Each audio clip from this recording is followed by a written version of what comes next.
जेस ताईं मुंहिंजा पुट 14 सालनि जी सज़ा पूरी करे जुंग जवान थी निकिरी ईंदा त बाक़ी पोइ तव्हां सां मां हिसाब कंदुसि। वञ एसि ताईं वञी अज़ाब में भाॻियो वञो।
अदा अदा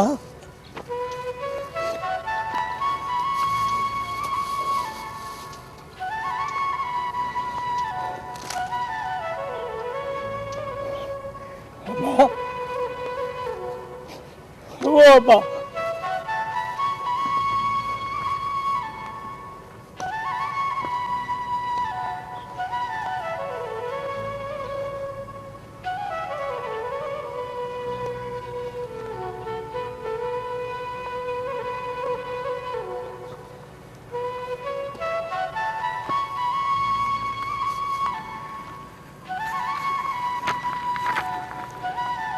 तव्हांजी औलाद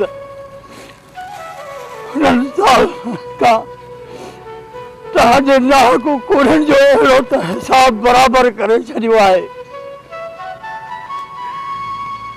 जो उन्हनि ज़ालिमनि जूं निंढूं हराम थी वियूं आहिनि। अदा जीअं उन्हनि मुंहिंजूं निंढूं हराम कयूं हुयूं जीअं उन्हनि तव्हांजा नाहकु कूड़ कया हुया उन्हनि ॻाल्हि खे अॼु ताईं मूंखे सुकून जी निंढ न आई आहे।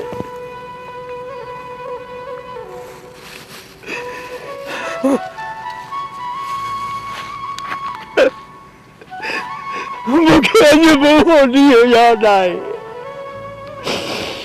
जॾहिं तव्हांजा नाहक कूड़ आया हुया।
मथे ॾिसी पानी घटि छो थियो वियो आहे?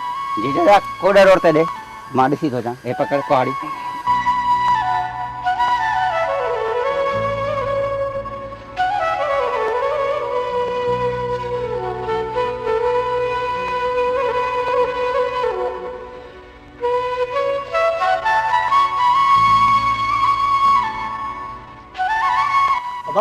तू केड़ा बोनी હવે પાણી ઘટી ગયું મથે જાત કરણ જોવાનું तो अजे उठ मानी उठ मुगरे कोडर तू ए चाचे वाली मानी खाओ मैं जाते करे चारो ઠીક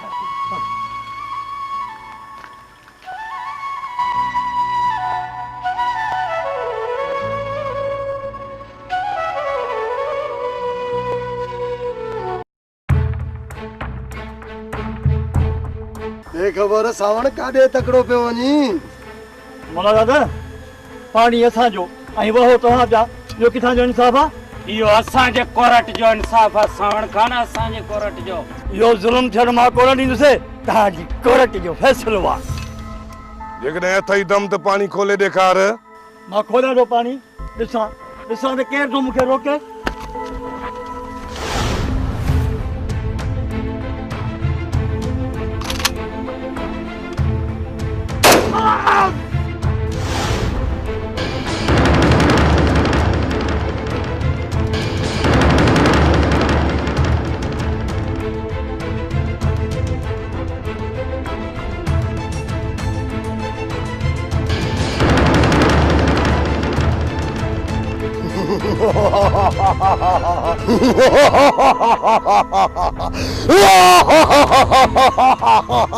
ॾिठी असांजी कोर्ट जो इंसाफ़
अञा त हिसाब बराबर थियो आहे बलांद पूरो नाहे थियो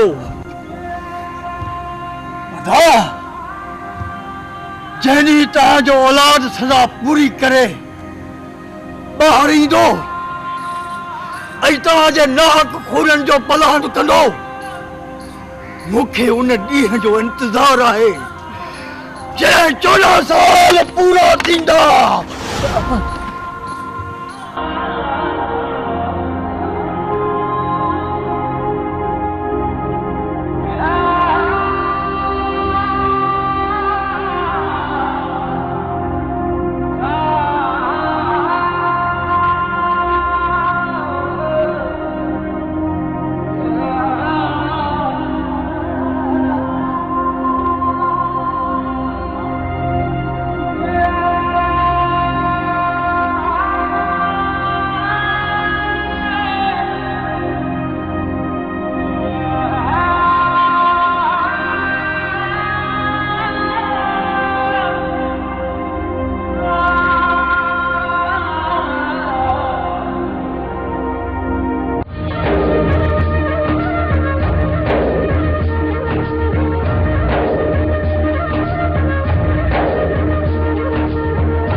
ख़ुशख़बरी आंदी अथम। ख़ुशख़बरी? सावण जे छोरनि जे आज़ाद थियण जी ख़बर आंदी अथई छा? 603 सुभाणे उरे हाथ थियनि पिया। पोइ जवानो लगायो बंदूकनि खे तेल। ओए सुभाणे ख़बर पवंदी त असांजी सिख्या जो असर तव्हांजे मथां केतिरो असर पियो आहे। बाबा साईं, असां त उॾंदड़ पखियुनि खे बि किराइण ॼणियूं था, त पोइ ही सावण जा उठ छोरा असां खां कीअं बची निकिरंदा? कीअं बची निकिरंदा? असां अखियूं पूरे निशानो लॻाईंदासीं, पोइ बि असांजी गोली उन जे सीने खां पार थी वेंदी, पार।